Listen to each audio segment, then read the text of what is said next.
Mobil yang dikendarai oleh Ucok dan jabat yang ditugaskan oleh Tigor dan Joe untuk menjemput Albert di bandara terus melaju dengan kecepatan tinggi.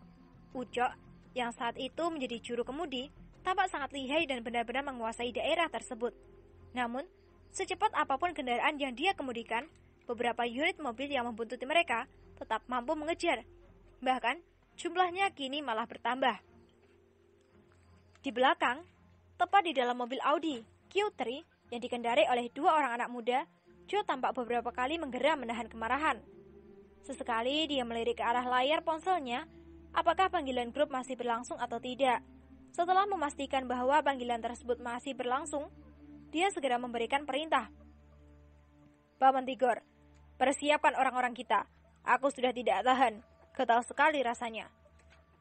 Namora yang berada di sampingnya hanya melirik saja tanpa ekspresi, persis seperti boneka karet. Sesekali, dia melirik ke arah Joe. Kemudian, matanya dengan tajam menatap ke depan. Baik ketua, sepertinya dalam 5 menit lagi, Ucok dan jabat akan tiba di titik yang sudah kita tentukan.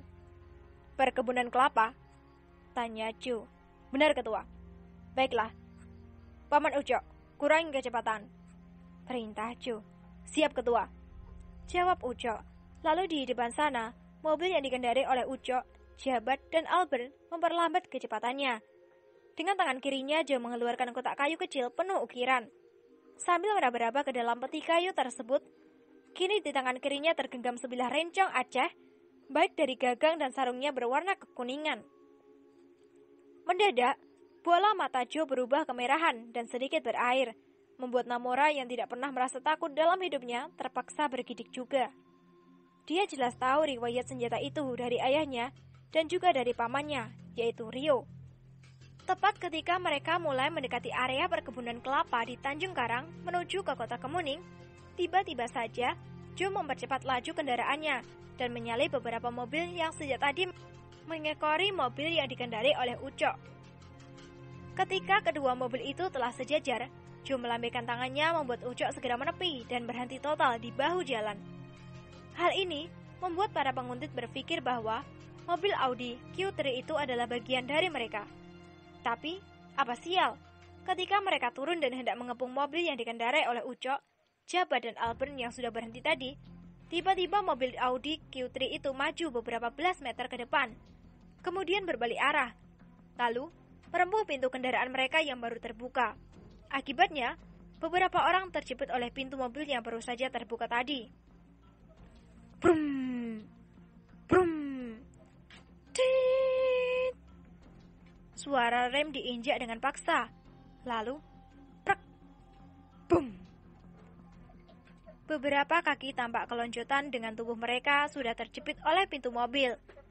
Jari dan pekik keterkejutan, menambah lagi suasana yang mengerikan itu. Keadaan mobil Audi Q3 itu juga tidak kalah parah. Bumper mobil tersebut sudah tidak karuan bentuk lagi. Mungkin inilah alasan Joe tadi menanyakan berapa harga mobil Audi Q3 ini kepada Namora. Baru saja Joe keluar dari mobil bersama dengan Namora. Dari arah kota Kemuning tampak puluhan bahkan ratusan sepeda motor dengan pengendaranya membawa pentungan. Berhenti tepat di tengah jalan, sehingga kini tidak ada satupun mobil yang bisa lewat di jalan tersebut. Suruh Albert Miller itu keluar, Paman. Perintah dari Joe tadi segera dituruti oleh Ucok. Begitu Albert keluar dari mobil tadi, para penguntit yang sempat terkejut atas kejadian yang spontan itu langsung saling pandang dengan yang lainnya. Kita telah dijebak, kata mereka mulai panik. Jangan buang waktu, segera bereskan, bentak Joe yang langsung menghunus rencong yang berada di tangannya. Akibatnya, banyak di antara mereka yang jatuh mencium aspal akibat serangan yang sangat cepat dari Joe tadi. Terhitung, jumlah penguntit yang ingin mencelakai Albert hampir 20 orang, dan kini sebagian besar dari mereka telah tewas di tangan Joe.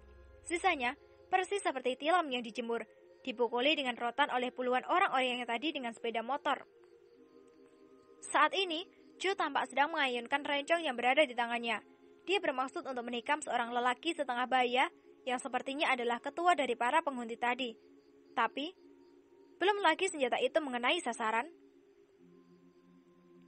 Joe, jangan bunuh orang itu. Biarkan saja dia pulang membawa kabar kepada majikannya. Joe mengurungkan niatnya untuk menikam orang tadi. Lalu dia pun menoleh ke arah datangnya suara yang ternyata adalah Albert Miller.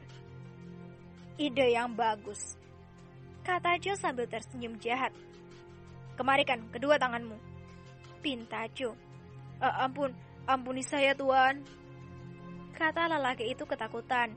Kini, di bagian bawah celananya sudah basah oleh cairan kekuningan dengan aroma khas yang sangat syahdu menerpa hidung. Kau yang menyerahkan, atau aku renggut dengan paksa. Ampuni saya tuan. Namora, tarik tangan lelaki ini. Namora segera melompat sambil mengirim tendangan ke arah perut lelaki itu.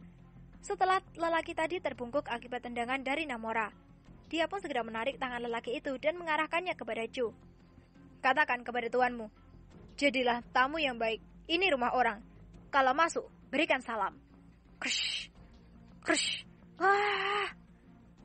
Melengking tinggi suara lelaki itu ketika Joe memotong 2 kelingking jari tangannya. Katakan juga kepadanya bahwa aku akan menyelesaikan hitung-hitungan. Satu pun dari kalian tidak akan bisa kembali ke Hong Kong dengan selamat. Boleh kembali, tapi harus tanpa nyawa. Lepaskan dia, lalu bakar semuanya.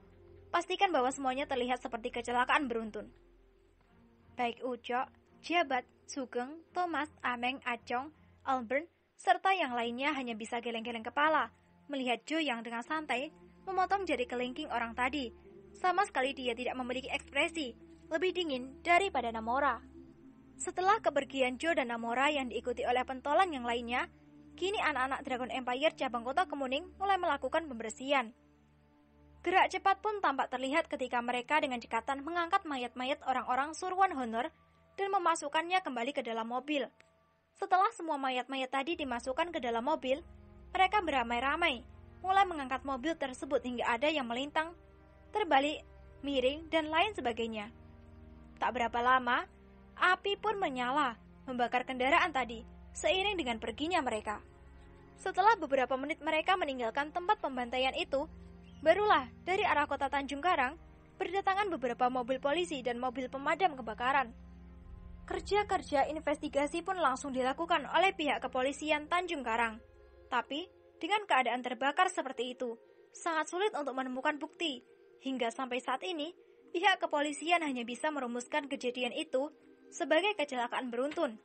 Padahal, sekitar 1 jam yang lalu, ada peperangan kecil yang terjadi di tempat itu.